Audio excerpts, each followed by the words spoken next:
Hello students, hello class 10th ICSE students especially. This chapter is related with the first chapter of class 10th ICSE. So we are going to start this chapter, periodic classification. It is also related with the fifth chapter of class 10th CBSE as well. तो periodic classification हमारे पास क्या होता है? Periodic classification is कि आपके पास elements arranged हो according to their properties in some tabular form and that tabular form is called the periodic table. तो ये जो पीरियोडिक टेबल है हमारे पास, इसकी जरूरत क्यों पड़ी हमें क्लासिफाई करने की? बेसिकली क्या है, आपके पास जब एलिमेंट्स का अमाउंट बहुत ज्यादा होने लगा तो उनके प्रॉपर्टीज को स्टडी करना was very difficult. So scientists try to find out some relation in their properties so that they can be arranged in some tabular form. तो ताकि आपके पास इजी हो जाए to study the properties of element. यानी कि अगर हम उस टेबुलर फॉर्म को देख रहे हैं तो हमें ये आइडिया हो जाए कि ये फलाना एलिमेंट इस जगह पे लाई कर रहा है, तो इसकी प्रॉपर्टीज कुछ इस तरीके से वेरिएशन उनके अंदर होना चाहिए, कुछ इस तरीके से रिजेंबल करनी चाहिए. So that is why we needed classification. Classify करने के लिए एलिमेंट्स को आपके पास आपने क्लास 9 में पढ़ा होगा कि what were some scientists who did this and what are the theories. But we are going to just review those theories first and then we are going to jump on the topic of periodic table. तो basically क्या है आपके पास classification, आपके पास जब scientist ने start किया तो the first attempt was done by Dauvergne. Dauvergne ने क्या किया, उन्होंने एलिमेंट्स को 3-3 के सेट्स में अरेंज कर लिया. Dauvergne's triads. इन्होंने बेसिकली क्या किया, एलिमेंट्स को 3-3 के सेट्स में अरेंज कर लिया इस तरीके से कि वो 3-3 एलिमेंट्स एक दूसरे से प्रॉपर्टी में क्या थे, सिमिलर थे. अब जो एलिमेंट्स हमारे पास वो प्रॉपर्टीज में सिमिलर थे, उनको अरेंज करने के बाद उन्होंने देखा कि जो आपके पास फर्स्ट वाला एलिमेंट है और अगर हमारे पास जो लास्ट वाला एलिमेंट है, हम उनके मासेस का यदि अगर एवरेज ले तो आपके पास बीच वाले एलिमेंट का मास आ जाएगा. You will be getting the mass of the middle element present in the set of 3. तो उन्होंने 3-3 एलिमेंट्स के सेट्स बनाए, that is why this is called triads. और इसमें अगर हम फर्स्ट वाले एलिमेंट और लास्ट वाले एलिमेंट के मास का एवरेज लेंगे तो you will be getting the mass of the middle element. But इस तरीके के उन्हें बहुत कम सेट्स मिले. There was calcium, strontium and barium, there was chlorine, bromine and iodine. तो he could only possibly get like 3 to 4 sets of these. लेकिन elements जो उस टाइम पे नोन थे, दे वर मोर देन दिस. यहाँ पे सिर्फ हम 9 से 12 एलिमेंट को क्लासिफाई कर सकते हैं, लेकिन इससे ज्यादा एलिमेंट्स के बारे में हमें तब तक पता चल चुका था. So this theory was discarded. Next theory was given by Newlands. He gave Newlands law of octaves. Law of octaves इसलिए क्योंकि ये म्यूजिकल नोट्स से रिजेंबल करते हैं. न्यूलैंड ने ये कहा कि आपके पास यदि अगर हम एलिमेंट्स को एटॉमिक मासेस के हिसाब से अरेंज करें, अगर हम इंक्रीजिंग एटॉमिक मासेस के हिसाब से एलिमेंट्स को अरेंज कर रहे हैं, तो जो आपके पास फर्स्ट वाला एलिमेंट है, it will show property similar to the 8th element. यानी कि there will be reoccurrence of the properties after the 8th element. तो जो भी आपके पास 7th एलिमेंट है वो फर्स्ट एलिमेंट से प्रॉपर्टीज, जो 8th एलिमेंट है वो फर्स्ट एलिमेंट से प्रॉपर्टीज सिमिलर दिखाएगा. यानी कि 9th element will be showing properties similar to the 2nd element. But this law was only valid up till calcium. ये कैल्शियम से ज्यादा दूर तक वैलिड नहीं हो पाया. उस टाइम पे noble gases were not introduced, that is why the first element resembled the properties of the 8th element. तो law of octaves is because of the musical notes. जैसे आपके पास म्यूजिकल नोट्स में सारे, गामा, पाधा, नी, सा में होता है, उसी तरीके से आपके पास ये दोबारा से स्टार्ट होने लग जाते हैं प्रॉपर्टीज का सिमिलर होना after the 8th element. Third attempt, क्योंकि ये सिर्फ कैल्शियम तक वैलिड था and we knew at least 50-60 elements by then, so this law was also discarded. Now third was done by Mendeleev, it is the most studied and most, क्या कहें, बहुत ज्यादा refined periodic table इन्होंने देने की कोशिश करी थी. Mendeleev is also known as the father of periodic classification because his periodic table was very much refined in itself. इन्होंने क्या किया, एलिमेंट्स को एटॉमिक मासेस के हिसाब से ही अरेंज किया है. इनका कंसेप्ट भी एटॉमिक मासेस था. इन्होंने कहा कि जो आपके पास chemical and physical properties of element होती हैं, they are the periodic function of the atomic masses. You may write these lines as the Mendeleev's periodic law कि the chemical and physical properties of the elements are a periodic function of atomic masses. यानी कि atomic masses के हिसाब से आपके पास chemical and physical properties vary करती हैं, और एटॉमिक मासेस के हिसाब से अगर हम अरेंज करें तो वो आपके पास recurrence of those chemical and physical properties हो जाएगा आफ्टर सर्टेन इंटरवल्स. इन्होंने क्या किया, एलिमेंट्स को अरेंज किया. इन्होंने बहुत सारे ग्रुप्स बनाए, इन्होंने पीरियड्स भी बनाए एलिमेंट्स को अरेंज करने के लिए. इन्होंने वो वाले एलिमेंट्स भी क्लासिफाई करने की कोशिश करी जो उस टाइम पे डिस्कवर भी नहीं हुए थे, जैसे गैलियम और जर्मीनियम है. उस टाइम पे gallium and germanium were not discovered. तो उन्होंने क्या किया, उन्होंने उनकी ब्लैंक स्पेसेस छोड़ दिया. उन्होंने कह दिया कि यहाँ एक एल्यूमिनियम और एक सिलिकॉन, यानी कि फ्यूचर में ऐसे एलिमेंट आएंगे जिनकी प्रॉपर्टी एल्यूमिनियम और सिलिकॉन से सिमिलर है. जहां पे प्रॉपर्टीज में वेरिएशन ज्यादा आया वहां पे उन्होंने प्रॉपर्टीज को ज्यादा वैल्यू दिया है. जैसे टेलुरियम का मास हमारे पास आयोडीन से ज्यादा होता है, लेकिन आयोडीन को उन्होंने बाद में प्लेस किया क्योंकि आयोडीन के प्रॉपर्टीज ज्यादा सिमिलर थे आपके पास फ्लोरीन, क्लोरीन और ब्रोमीन से. अगर एटॉमिक मासेस के हिसाब से देखें तो आयोडीन इधर आना चाहिए था और यहाँ टेलुरियम आना चाहिए था, बट उन्होंने ऐसा नहीं किया. उन्होंने आयोडीन यहाँ दिया और टेलुरियम यहाँ दिया. So he made his effort. But जहाँ पे इसमें कॉन्ट्रडिक्शन आता है कि जो आपके पास रेयर अर्थ मेटल्स हैं, यानी कि जो एलिमेंट्स हम मॉडर्न पीरियोडिक टेबल में नीचे देखते हैं, apart from the at a distance from the main periodic table, वो वाले एलिमेंट्स. और दूसरी बात, अगर हम एटॉमिक मासेस के हिसाब से क्लासिफाई कर रहे हैं तो each and every isotope of every element should acquire different space, क्योंकि आपके पास जो एलिमेंट्स हैं उनके जो डिफरेंट आइसोटोप्स हैं उनके मासेस क्या होते हैं, डिफरेंट. तो if mass is the criteria for classification, so every elements isotope should be placed in different spaces, but it was not done so. Hydrogen का space was also contradictory in his periodic table. तो basically उन्होंने क्या किया, increasing atomic mass के हिसाब से arrange किया, बहुत ग्रुप्स एंड पीरियड्स बनाए. जो एलिमेंट्स सेम होते हैं, जिनकी प्रॉपर्टीज सिमिलर होते हैं, वो सेम ग्रुप्स में आते हैं, और जिनके नहीं होते they are in different groups of the periodic table. He had 18 groups and 7 periods. इसी को यूज करके हमने मॉडर्न पीरियोडिक टेबल बनाया हुआ है.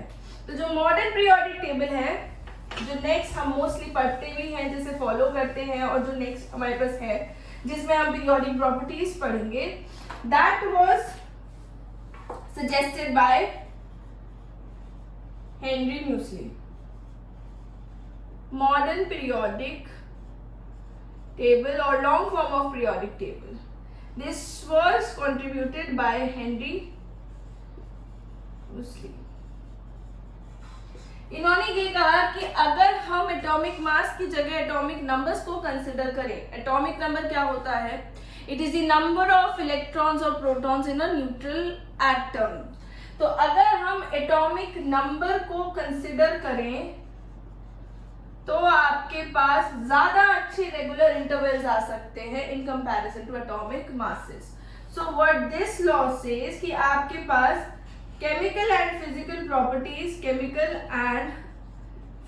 properties of the elements are a periodic function of their atomic number. Same चीज for atomic mass हम लिख सकते हैं मेंडलीव के लिए, and this is for the modern periodic table atomic number के लिए. एटॉमिक नंबर ऑफ प्रोटॉन और electron in a, proton by नहीं है, it is in a neutral atom. तो अगर हाइड्रोजन का एटॉमिक नंबर 1 है, it will be place first, then helium, फिर लिथियम, फिर बेरिलियम. इस तरीके से जो एलिमेंट सिमिलर प्रॉपर्टी शो करते हैं वो सेम ग्रुप्स एंड पीरियड्स में जाएंगे, सेम ग्रुप्स या सेम पीरियड्स में. तो ग्रुप्स उन्होंने बनाए कितने? There are 18 groups similar to that of the Mendeleev. बस मेंडलीव के पीरियोडिक टेबल में हम उसको रोमन नंबर्स में लिखते हैं, like 1 first A, second A, first B, second B. और यहाँ पे हम 1 2 3 4 5 6 7 8 9 10 ऐसे करके 18 तक लिख सकते हैं. आपके सिलेबस में 1 to 18 वाला ही कंसिडरेशन दिया गया है. ऑल्दो आपको अगर रोमन नंबर्स का पता है तो बहुत अच्छी बात है. पीरियड्स होते हैं हमारे पास 7. So we have 7 periods in the modern periodic table. I have the book of ICSE with myself. आप इसमें देख सकते हैं, you guys must be having it with you too. आप इसमें देख सकते हैं कि this is the modern periodic table made here. इसमें आपके पास ये जो vertical columns given है, these are groups. और जो ये आपके पास horizontal lines है, ये जो horizontal rows है, these are your periods. आप इसमें देखेंगे कि आपके पास यहाँ पे 7 पीरियड्स हैं. अपार्ट फ्रॉम दिस आपके पास ये 2 पीरियड्स और हैं. ये जो 2 पीरियड्स हैं ये बेसिकली 6 और 7 का ही पार्ट है, but they are not included in the main table, क्योंकि अगर ये इसमें इंक्लूड कर दिए जाएंगे तो ये बहुत आपके पास टेढ़ा मेढ़ा और अजीब सा फॉर्म हो जाएगा. इसका शेप पूरा डिस्टॉर्ट हो जाएगा टेबल का. That is why they are kept here. 6th और 7th में मतलब आपके पास ये जो 14 एलिमेंट्स हटाए गए हैं ये इन रोज में ही आने चाहिए थे, बट अगर ये इन्हीं रोज में आते तो यहाँ पे ऊपर ब्लैंक स्पेस रह जाता. So this could have distorted the shape of the table. That is why they are placed below the main table. They are a part of the periodic table only. So they have like period number 6 and 7, but इनका कोई group number नहीं होता because they are not in the 1 to 18 groups of the periodic table. So now we are going to study the salient features of the modern periodic table. जो हमने ये groups of periods की बात करी है, इनमें क्या चीजें हैं, क्या चीज कैसे क्लासिफाई करते हैं वो हम पढ़ेंगे इसमें. तो उससे पहले जैसे मैंने आपसे बोला कि इस पीरियोडिक टेबल में आपके पास जो ये ग्रुप्स है यहाँ से स्टार्ट हुए हैं 1 2 3 4 5 6 7 8 9 10 ऐसे करके 18 तक. हम इनके बारे में बात करेंगे कि कौन सा ग्रुप क्या चीज कहता है, कौन सा ग्रुप क्या चीज नहीं कहता, किसमें कैसा ट्रेंड दिखता है, कैसा ट्रेंड नहीं दिखता. So now we are going to talk about the salient features of modern periodic table.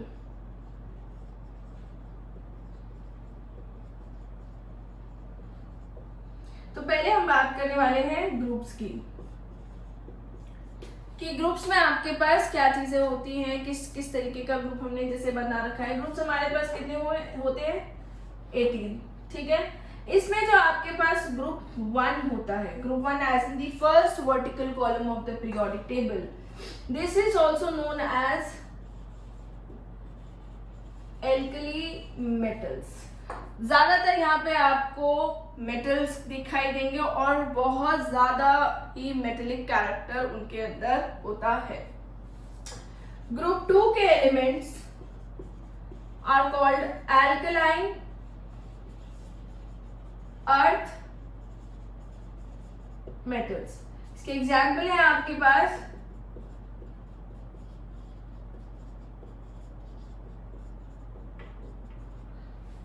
it is lithium, sodium, potassium, rubidium, cesium, francium. Then we have alkaline earth metals. इसके अंदर आपके पास क्या आते हैं, मैं इसे ब्रैकेट में लिखती हूँ, नॉट जस्ट एग्जाम्पल, ये पूरा कवर्ड है. alkali metals कौन से होते हैं? Hydrogen is sometimes also placed in this periodic table like this की ग्रुप 1 के अंदर, ऑल्दो इसका पोजीशन थोड़ा सा कंट्रोवर्शियल है। तो एल्केलाइन अर्थ मेटल्स कहलाए जाते हैं हमारे पास ये वाले।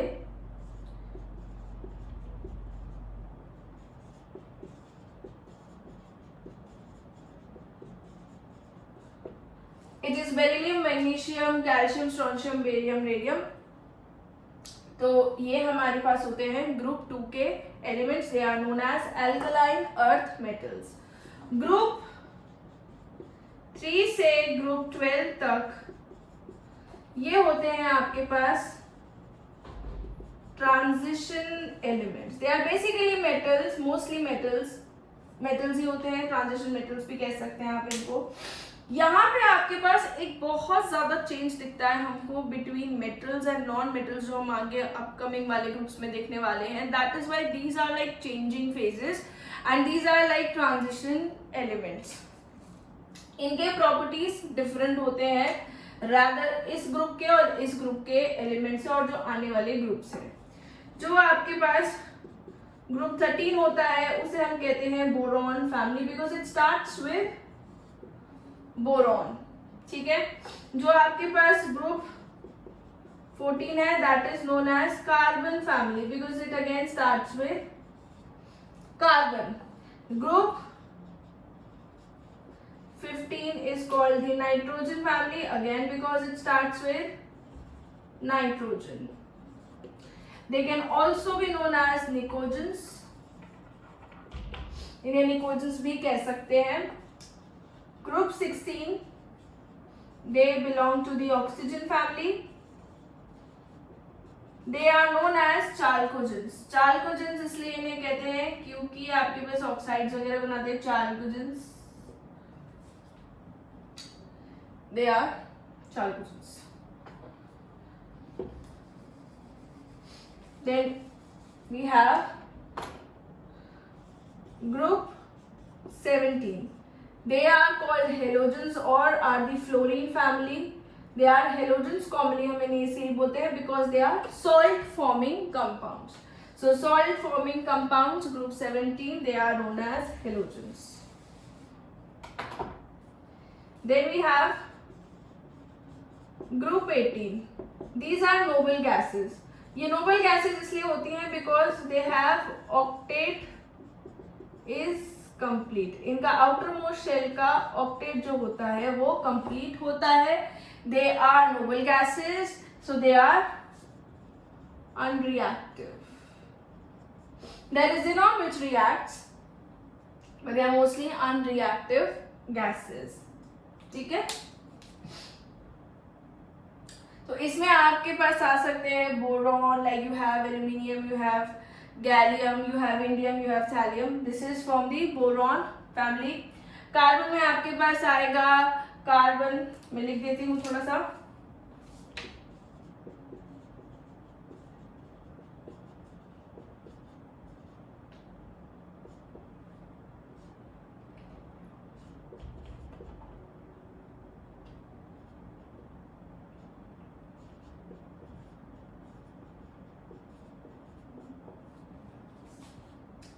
This is like carbon, silicon, germanium, tin and lead.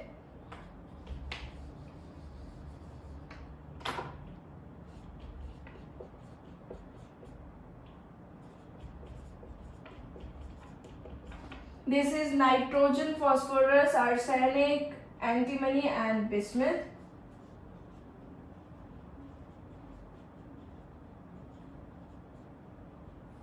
Oxygen, sulfur, selenium, tellurium and polonium. You can learn these by some mimics जो आपको दिखाई दे अगर आप इंटरनेट पे देखना चाहें. बाकी you can learn this as बैंगन, आलू, गाजर in thela. It is chemistry sir gives Sankey problems. It is Nana Patekar Arsani Sab Bimar. It is Us Se Ti Po. Then we have like halogens. It is very easy to learn every time: fluorine, chlorine, bromine, iodine. ठीक है. So these are the different groups and their names. जो हमारे पास group 1 और 2 से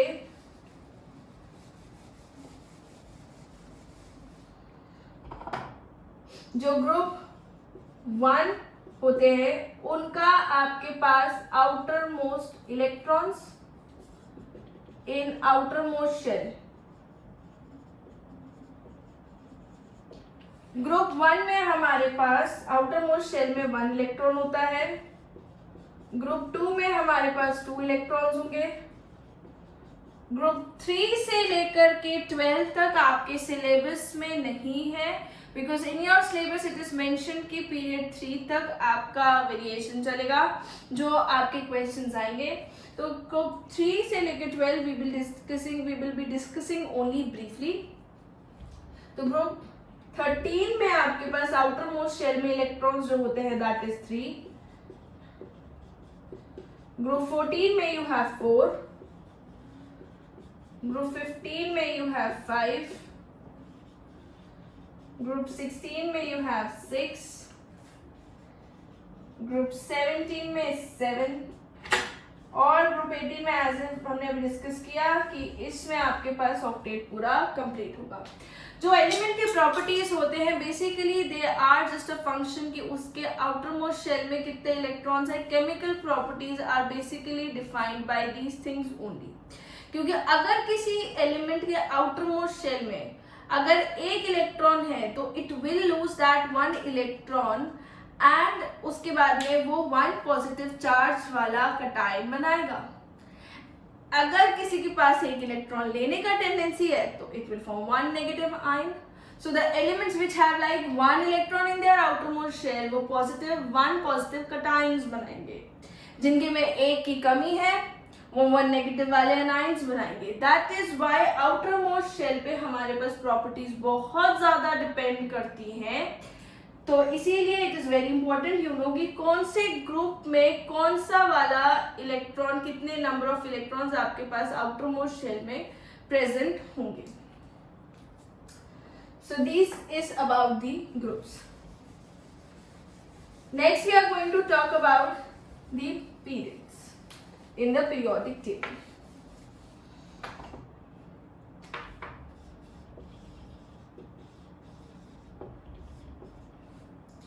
सो periodic table में हमारे पास 7 periods होते हैं, ठीक है। जैसे मैंने कहा ग्रुप 1 में आपके पास आउटर मोस्ट शेल में 1 इलेक्ट्रॉन होगा, यानी कि जितने भी सारे एलिमेंट्स हैं उन सब के आउटर मोस्ट शेल में कितने इलेक्ट्रॉन्स होने चाहिए 1। तो they will have same chemical properties. अगर हम पीरियड्स की बात करें तो पीरियड्स आपके पास नंबर ऑफ शेल को डिटरमाइन करते हैं। तो the number of period is basically the number of period of an element is the number of shells that element has। कितने आपके पास शेल्स प्रेजेंट है किसी भी एलिमेंट में वो उसका पीरियड नंबर डिफाइन करता है। तो अगर हम कहें कि हाइड्रोजन के पास एक ही शेल है, आप कहें हीलियम के पास एक ही शेल है, तो दोनों फर्स्ट पीरियड के मेंबर्स होते हैं। अगर हम कहें कार्बन, नाइट्रोजन, ऑक्सीजन तीनों के पास you have like only 2 shells present, तो they will be the member of the second period. Third period तक हमारे लिए क्लासिफिकेशन ज्यादा इंपॉर्टेंट है, ठीक है। So these are there are like 7 periods. अगर हम बात करें जो हमारे पास पीरियोडिक टेबल में नीचे वाले 2 हैं, जो मैंने आपसे कहा कि थोड़े से बिलो इसलिए हैं क्योंकि डिस्टॉर्ट हो जाएगा शेप, तो उसमें जो हमारे पास जैसे आपके पास ये मेन पीरियोडिक टेबल है, ये जो नीचे 2 आपके पास सेक्शंस है, इसमें पहले वाला section is known as lanthanides and the second one is known as actinides. ये हमारे पास रेयर अर्थ मेटल्स होते हैं। यहां वाले आपके पास ट्रांजिशन एलिमेंट्स होते हैं, these are lanthanides and these are actinides। इधर हमारे पास ग्रुप 13 से लेकर के 18 तक रहता है। इसमें ज्यादातर आपके पास नॉन मेटल होते हैं। 1 से 2 में आपके पास और 12 तक बेसिकली आपके पास मेटल एग्जिस्ट करते हैं। एक बात और आप लिख लीजिएगा वहां जहां आपने ग्रुप्स लिखे हैं कि group 1, 2, 13, 14, 15, 16, 17, 18 they are your main group elements,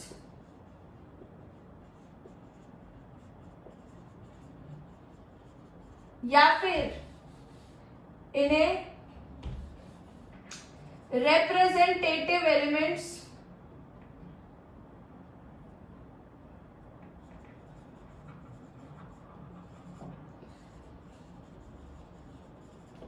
या फिर इन्हें नॉर्मल एलिमेंट्स भी कहते हैं। तो ग्रुप 1 से लेकर के 2 तक और फिर 13 से लेकर के 18 तक, क्योंकि these are the most studies and most useful elements है। तो ये आपके पास ये जो एलिमेंट्स है इन्हें हम मेन ग्रुप एलिमेंट्स या फिर रिप्रेजेंटेटिव एलिमेंट्स या फिर नॉर्मल एलिमेंट्स भी कहते हैं, बिकॉज इनकी प्रॉपर्टीज में उतना ज़्यादा वेरिएशन, इतना ज़्यादा आपके पास क्या कहे एनोमलस बिहेवियर, एक्सेप्शंस वगैरह नहीं आते। दे शो मोस्टली रेगुलर ट्रेंड्स। तो these are your periods, you have like 7 periods। तो फर्स्ट पीरियड में भी have only 2 elements, और ये आपको शेल के हिसाब से चलेंगे तो उतने ही होंगे इलेक्ट्रॉन्स जितने आपके पास ऑक्टेट के बाद में आ जाए। फर्स्ट शेल में आपके पास 2 इलेक्ट्रॉन आएंगे, फर्स्ट पीरियड में 2 ही एलिमेंट्स होंगे। सेकेंड शेल में हमारे पास 8 इलेक्ट्रॉन तक जाएगा, तो सेकेंड पीरियड में आपके पास 8 एलिमेंट्स होंगे। थर्ड शेल में हमारे पास पहले हम ऑक्टेट कंप्लीट करते हैं, that is why we will be having 8 elements in the third period. अब हम आ जाते हैं थोड़ा सा पीरियोडिसिटी पे, कि पीरियोडिसिटी क्या होती है, फिर वैलेंसी क्या होती है, we will be discussing that. Periodicity. Periodicity is basically the reoccurrence of the properties after certain intervals. So it is the reoccurrence of properties, physical or chemical, at regular intervals। कि आपके पास थोड़े regular intervals के बाद properties repeat होने लग जाएं तो वो हमारे पास पीरियोडिसिटी कहलाता है, यानी कि उसके अंदर एक पीरियोडिक चेंज है। जैसे एक क्लॉक में आपके पास 12 के बाद में दोबारा से वो आर्म होने लग जाता है मूव, यानी कि एक पीरियोडिक साइकिल चल रही है, it starts again and again and again, so that is your periodic change। तो ये जो पीरियोडिसिटी है, this recurrence of the properties at regular intervals, और जो प्रॉपर्टीज ऐसा कर दें वो क्या कहलाएंगी, पीरियोडिक प्रॉपर्टीज। तो periodic properties which show properties which show periodicity।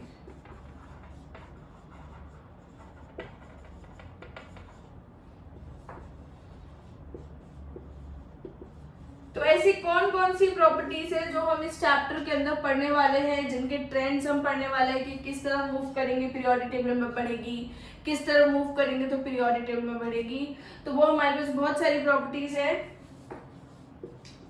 Atomic size, metallic character, non metallic character,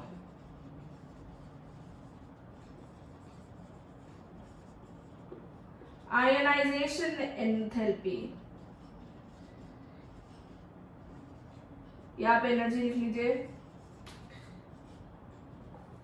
then we have like electron affinity, electronegativity, ये वो चीजें हैं जो हमें इस चैप्टर में पढ़नी है।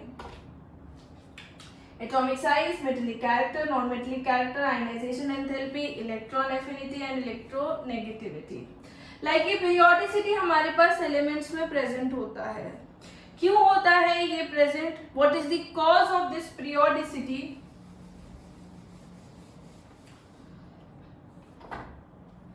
कॉज ऑफ पीरियोडिसिटी, कि ऐसा क्यों है कि ये आपके पास एलिमेंट्स रेगुलर इंटरवल पे अलग अलग प्रॉपर्टीज दिखाने लग जाते हैं। बस सॉरी सेम प्रॉपर्टीज दिखाने लग जाते हैं, कुछ अलग दिखाने लग जाते हैं. What is the cause of periodicity? Because after certain interval of time आपके पास इलेक्ट्रॉनिक कॉन्फ़िगरेशन सिमिलर हो जाता है. जैसे अगर मैं ग्रुप 1 की बात करूं तो हमें पता है उनके आउटर मोस्ट शेल में फर्स्ट 1 इलेक्ट्रॉन है. तो एक सर्टेन इंटरवल ऑफ टाइम यानी कि 8 इलेक्ट्रॉन बाद करीब फिर से ऐसा हुआ कि आपके पास 1 electron in the outer most shell पहुंच गया. ठीक है, तो it is due to similarity in the electronic configuration at regular intervals.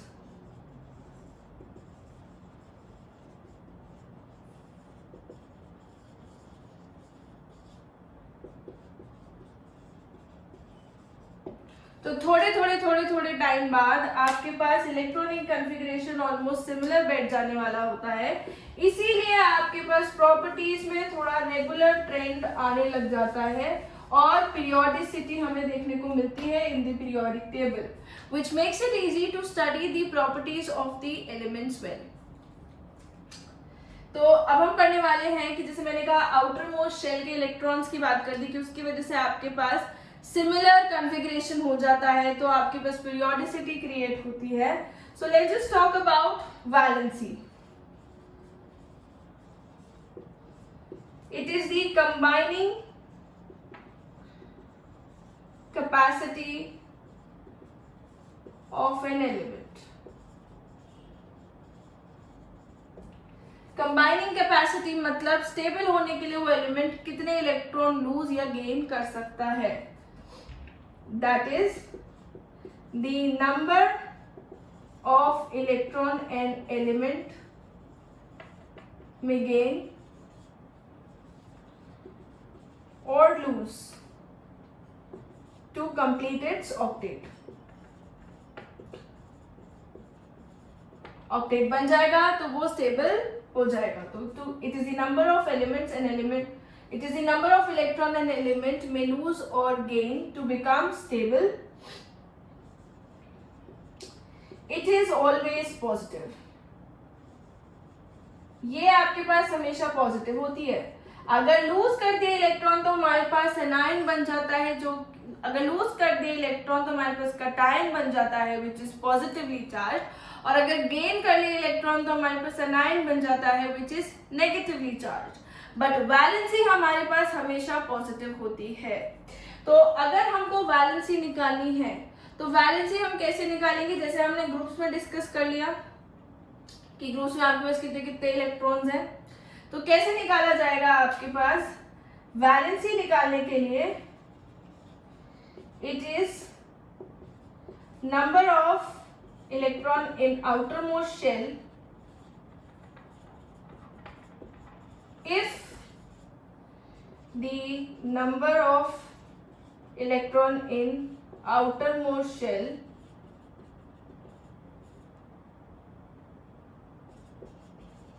is 4 or less than 4. यानी कि अगर आपके पास आउटर मोस्ट शेल में 4 इलेक्ट्रॉन्स है या फिर 4 से कम इलेक्ट्रॉन्स है तो वो ही हमारे पास क्या हो जाएगी? Valency. Otherwise it is 8 minus the number of electron in outermost shell. यानी कि अगर जैसे आपके पास 1 2 3 4 इतने इलेक्ट्रॉन्स आउटर मोस्ट शेल में है तो वही हमारे पास वैलेंसी है. अगर आपके पास number of electrons in the outer most shell है जैसे 5 6 7 8 तो हम क्या करेंगे? उसे 8 से माइनस कर देंगे. तो जिस भी एटम के पास आउटर मोस्ट शेल में 3 इलेक्ट्रॉन्स है उसका वैलेंसी 3 होने वाला है. अगर किसी के 5 है तो उसका हम कैसे निकालेंगे? 8 माइनस 5 दैट इज 3. तो उसका भी हमारे पास क्या है? 3 वैलेंसी होगा. बट वैलेंसी दोनों का पॉजिटिव है, वैलेंसी दोनों का 3 है. बट दोनों का कंपाउंड बनाने का तरीका क्या हो जाएगा? अलग, क्योंकि एक आपके पास इलेक्ट्रॉन लूज करेगा और दूसरा क्या करेगा? गेन करेगा to become stable. For example जैसे मान लीजिए हमारे पास है एल्यूमिनियम. एल्यूमिनियम का एटॉमिक नंबर होता है हमारे पास 13. कॉन्फ़िगरेशन 2,8,3। तो इसकी वैलेंसी हो गई हमारे पास 3। यहाँ मेरे पास नाइट्रोजन है 7, दैट इज 2,5। इसकी वैलेंसी भी मेरे पास कितनी हो गई है 3, बिकॉज इट इज 8 माइनस 5। ठीक है, but to become stable aluminium 3 electron या तो लूज कर सकता है या 5 इलेक्ट्रॉन गेन कर सकता है। इलेक्ट्रॉन निकालने के लिए और डालने के लिए हमको एनर्जी रिक्वायर्ड होती है, तो 5 इलेक्ट्रॉन गेन करने से बेटर है इट लूजेस इट्स 3 इलेक्ट्रॉन। तो जब ये 3 इलेक्ट्रॉन लूज कर देता है, when it loses 3 electron it becomes Al3 positive. ठीक है, 3 positive is not the valency, it is the charge. अब नाइट्रोजन पे आ जाए हम। नाइट्रोजन या तो 5 इलेक्ट्रॉन लूज कर सकता है या 3 इलेक्ट्रॉन गेन कर सकता है। What is easy? It will gain 3 electrons. When it will gain 3 electrons, ये 3 नेगेटिव बनाएगा because इसके ऊपर 3 इलेक्ट्रॉन्स ज्यादा है, तो 3 नेगेटिव चार्ज इस पे ओरिजिनल से बढ़ गया है। बट वैलेंसी अगर हम निकालें तो दोनों का क्या है 3। तो for the elements which have 1 से लेकर के 4 electrons in their outer most shell, that is the valency. For elements which have more than that, more than 4 electrons, उसे हम 8 से माइनस करके निकाल सकते हैं। तो अगर हम नोबल गैसेस के लिए निकालें जिनका आपके पास आउटर मोस्ट शेल में 8 ही इलेक्ट्रॉन्स होते हैं, so those noble gases will have 0 valency. So this is all what we have learned today. In next class we will be starting with the periodic properties, जो मैंने आपको ये 6 properties करीब बताई हैं कि जो हमारे सिलेबस में है पढ़ने के लिए। हम नेक्स्ट क्लास में उन प्रॉपर्टीज को स्टार्ट करेंगे। Next so we will be doing atomic size, metallic character and non-metallic character most probably in the next class.